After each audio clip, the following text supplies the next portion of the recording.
How do you keep a cattle operation going strong for 4 generations? By doing everything you possibly can to manage and care for the land. Matt Fleck shows us how one Nebraska family is taking advantage of help from the NRCS to implement conservation practices and stay economically viable for the long term.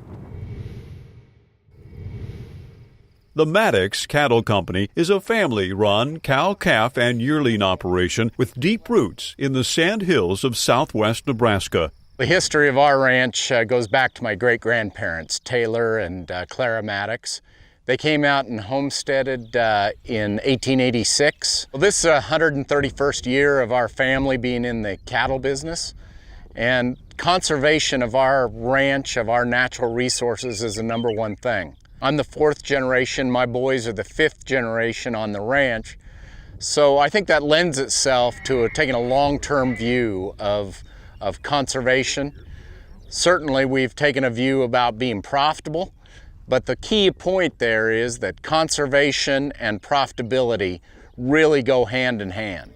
Over the years, the Maddox family has continually innovated to improve their care of the land. They've worked closely with the USDA Natural Resources Conservation Service and created a detailed grazing plan for their ranch. For me personally, a grazing plan is essential to proper management. I would be scared to try to graze cows without having a plan written down on paper. Your memory is short term, but if you have your records written down on paper, you can always go back and look at your records and see where you were at and what you were really doing. I wholeheartedly believe in a grazing plan because it keeps us on top of our game. It keeps us accountable for what we have out here. We often like to think of our conservation plans as outlines for an economic blueprint for a farm. So generally when you're going to do good conservation, particularly in the long haul, you're going to do good economic viability for an operation. So as we talk about making sure we don't overgraze plants on a range, making sure that soil biology helps cycle nutrients and improve that forage productivity, long term we're building in more resilience against drought or even floods, and we're also building in more flexibility as far as decision making on the part of Mr. Maddox and his counterparts and how they want to invest in that increased productivity and improve the economic viability of their operations. Now we have more water development, more cross fencing, and we have more intensive range use. I think our grass has improved dramatically because of that, and I think we can lay that to the great amount of information and insight that we've gotten from our local NRCS range conservationists and on a national level too, about how they have provided that great technical support and sometimes cost share support, that it's allowed us to develop this ranch and help maintain the possibility that we can carry it on into the next generation. By working with NRCS in developing and implementing a conservation plan, the Maddox Cattle Company has been able to grow their cow numbers and sustainably increase their grass production. On our grazing plan, each guy has their own set amount of pastures that he has for each herd that allows him about 10 to 11 acres per cow-calf unit.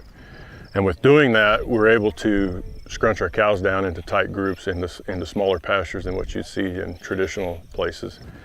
And with that, we were able to come in, hit a pasture rather quickly, graze it quickly, get it down to the level that we'd like to see, use as many of the forages that are there without being detrimental to them, not overgrazing them.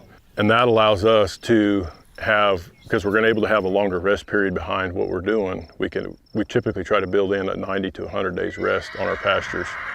With doing that, we can have all of our plants can have ample rest, but with ample rest, they're able to recover at least to the level where they were before we went in, if not progress a little bit past that stage. In doing so, we can add more numbers to our cows. We make the cows graze year round.